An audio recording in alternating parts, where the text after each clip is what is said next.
Ton enfant est au collège ou au lycée et il rencontre de grosses difficultés scolaires. Il fait partie des derniers de la classe, il a de très mauvais résultats et pourtant il écoute en classe. Ou alors il était très bon élève et ce dernier trimestre, ses notes ont chuté de manière vertigineuse et il est totalement déprimé. Et toi en tant que parent, tu aimerais l'aider, tu te sens impuissant et tu ne sais pas quoi faire pour l'aider à surmonter toutes ces difficultés scolaires. Dans cette vidéo, tu vas voir qu'en tant que parent, tu peux tout à fait aider ton enfant de manière simple sans pour autant te transformer en prof de maths ou en prof de français.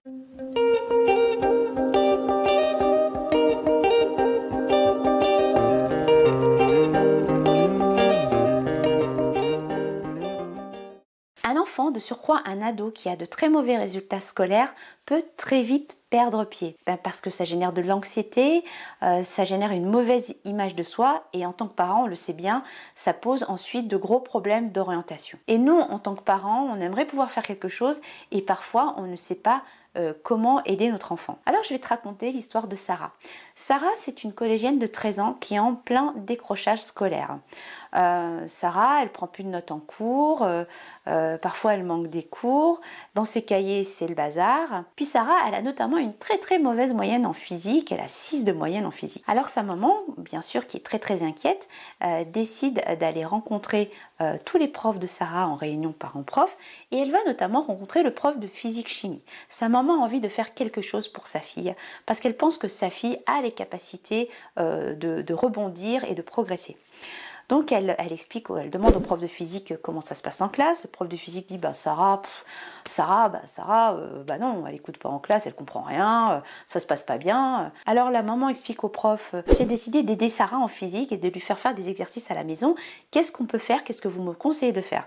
Et le prof de physique lui dit, mais non, il n'y a rien à faire. Votre fille, elle est tout simplement incompétente en physique. Il n'y a rien à faire, madame, vous allez perdre votre temps. Alors, heureusement, la maman de Sarah n'a pas écouté ce que le professeur de physique a dit.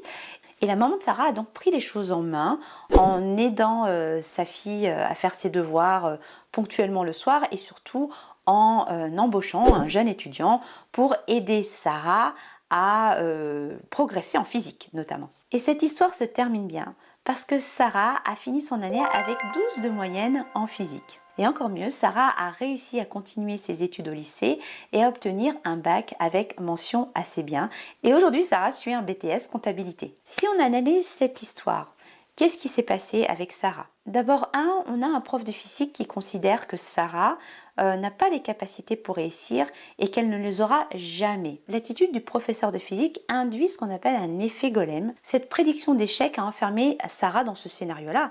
Pour Sarah, il n'y a pas d'autre scénario possible que d'avoir de mauvais résultats. Quelque part, elle a fini par s'auto-saboter. En revanche, la maman de Sarah qui a regardé les vidéos de Learneuse, tu peux d'ailleurs t'abonner, comme la maman de Sarah, elle sait que l'intelligence n'est pas figée, elle sait qu'avec du travail, de la concentration et de la persévérance, Sarah peut progresser. La maman de Sarah induit chez Sarah l'effet inverse de l'effet golem qui s'appelle l'effet Pygmalion.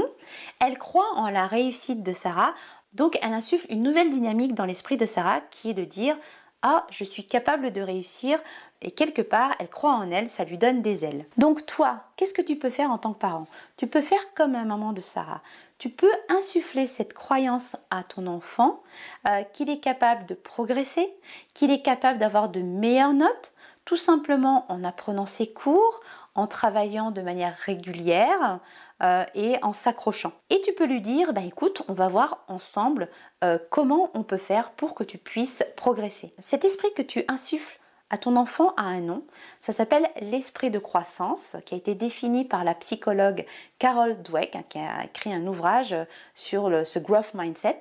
L'esprit de croissance dont parle cette psychologue américaine, c'est tout simplement se dire « Ah ben oui, je fais des erreurs, oui, j'ai des échecs, mais c'est génial, je vais pouvoir apprendre encore plus, je vais pouvoir développer mes compétences tout simplement avec des efforts et du travail, c'est totalement réalisable. » Prenons maintenant le cas de Mathieu. Mathieu est un excellent élève, c'est le premier de la classe, jusqu'en seconde, il a été premier de la classe. Donc ses parents sont très fiers de lui, Mathieu c'est une tête, Mathieu il fera une école d'ingénieur, il aura une grande carrière, ce sera la fierté de la famille et Mathieu, lui, il est tout fier de ramener toujours des 18, des 19 sur 20 à la maison. Sauf que ce dernier trimestre, les notes de Mathieu ont chuté de manière vertigineuse. Mathieu est passé de 18 de moyenne en maths à 11 de moyenne. Mathieu il est dans le doute, il ne comprend pas pourquoi... il n'y arrive pas, il trouve que son prof de maths, de toute façon, il explique très très mal les cours, il est hyper contrarié dans sa classe, ses copains aient de meilleures notes que lui, ses parents sont très déçus, Mathieu a totalement perdu confiance en lui. Au bac, il se plante, il a 6 en maths, alors qu'il est en bac scientifique, il obtient son bac avec une mention assez bien, ce qui fait que le pauvre Mathieu ne décrochera pas sa place en prépa. Et ses parents sont très très déçus. Mathieu démarre alors les études supérieures en ayant une très mauvaise image de lui-même. Analysons le cas de Mathieu. Qu'est-ce qui s'est passé pour Mathieu? Mathieu, c'est un élève très doué, qui avait des facilités jusqu'au lycée. Dans la famille de Mathieu, on est talentueux, on est doué ou on ne l'est pas. C'est comme ça. Et dans la famille de Mathieu, on n'a pas le droit à l'échec. Arrivé au lycée, ça s'est compliqué pour Mathieu. Les cours étaient plus difficiles, il demandait plus de travail. Or, Mathieu, qui a toujours eu des facilités, n'a jamais appris à faire des efforts et ne s'est jamais trouvé en échec. Au premier échec, Mathieu s'est effondré, ses parents aussi, parce que Mathieu, lui, il est doué, l'échec, il ne connaît pas. Alors, Mathieu et ses parents sont sans doute enfermés dans ce qu'on appelle l'esprit fixe, à l'inverse de l'esprit de croissance dont parlait Carol Dweck. Carol Dweck définit l'esprit fixe comme une croyance que nos capacités sont figées, héréditaires, innées et qu'elles ne pourront pas évoluer dans le temps ni avec du travail. Donc, si Mathieu est intelligent, il est intelligent, c'est comme ça, il est doué. Donc, Mathieu peut-être se dit « mince, je n'arrive pas à avoir de bonnes notes, ça doit être la faute du prof de maths, par exemple. » Ou à l'inverse, Mathieu peut se dire finalement, je ne suis pas doué, je suis en échec, mes collègues sont plus forts que moi, il n'y a rien à faire, je ne peux rien à faire, j'abandonne. J'abandonne parce que finalement je suis définitivement nulle. Et souvent les enfants et les adultes qui sont enfermés dans cet état d'esprit fixe vont abandonner dès la première difficulté ou alors vont fuir l'adversité et vont fuir les choses difficiles. Alors qu'est-ce que toi tu peux faire en tant que parent si tu as un enfant qui est dans le même cas que Mathieu? Déjà, pas de panique, tu vas apprendre toi et tu vas apprendre à ton enfant à passer de cet esprit fixe à cet esprit de croissance.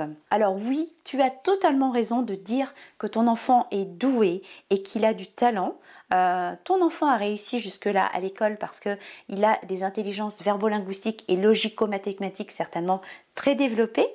Il s'est retrouvé ponctuellement en difficulté parce que c'est normal, avec les années, les cours deviennent de plus en plus compliqués.